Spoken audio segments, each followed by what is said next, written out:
वैदिक मैथमेटिक्स के इस वीडियो में आप सभी का स्वागत है। दोस्तों, आज के इस वीडियो में मैं आपको स्क्वायर निकालने के लिए एक बहुत ही शानदार ट्रिक बताऊंगा, जिसकी मदद से आप किसी भी नंबर का स्क्वायर कुछ ही सेकंड्स के अंदर निकाल पाएंगे। दोस्तों, मान लीजिए हमसे कहा गया कि हमें 57 का स्क्वायर निकालना है। तो आप ध्यान से देखिए मैं इसको कैसे करता हूँ। जैसा कि आप देख पा रहे हैं 57 में दो नंबर हैं, 5 और 7। तो आप सेपरेटली इन नंबर्स का स्क्वायर निकालिए। जैसे 5 का स्क्वायर होता है 25, हमने यहाँ पर लिख दिया। 7 का स्क्वायर होता है 49, हमने इसको इसके आगे लिख दिया, राइट।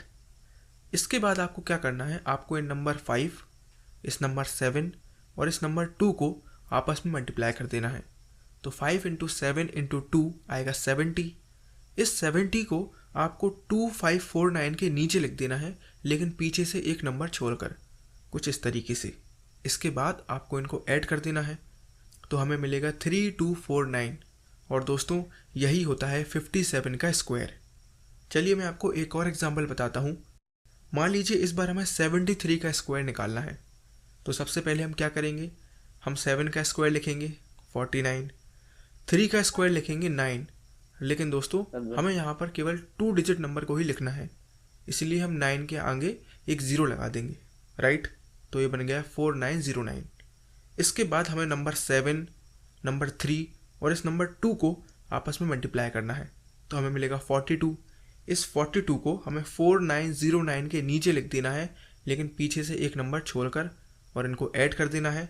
तो हमें मिलेगा 5329। और दोस्तों, यही हमारा आंसर होगा।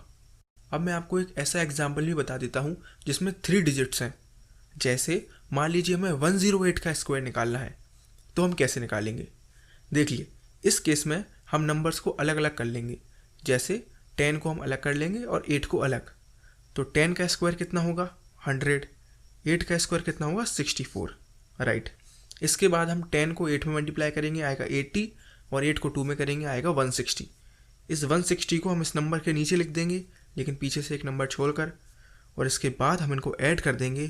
तो हमें मिलेगा 11664, जो कि 108 का स्क्वायर होता है। तो मुझे पूरी उम्मीद है कि आप सभी को हमारा ये वीडियो बहुत ही ज़्यादा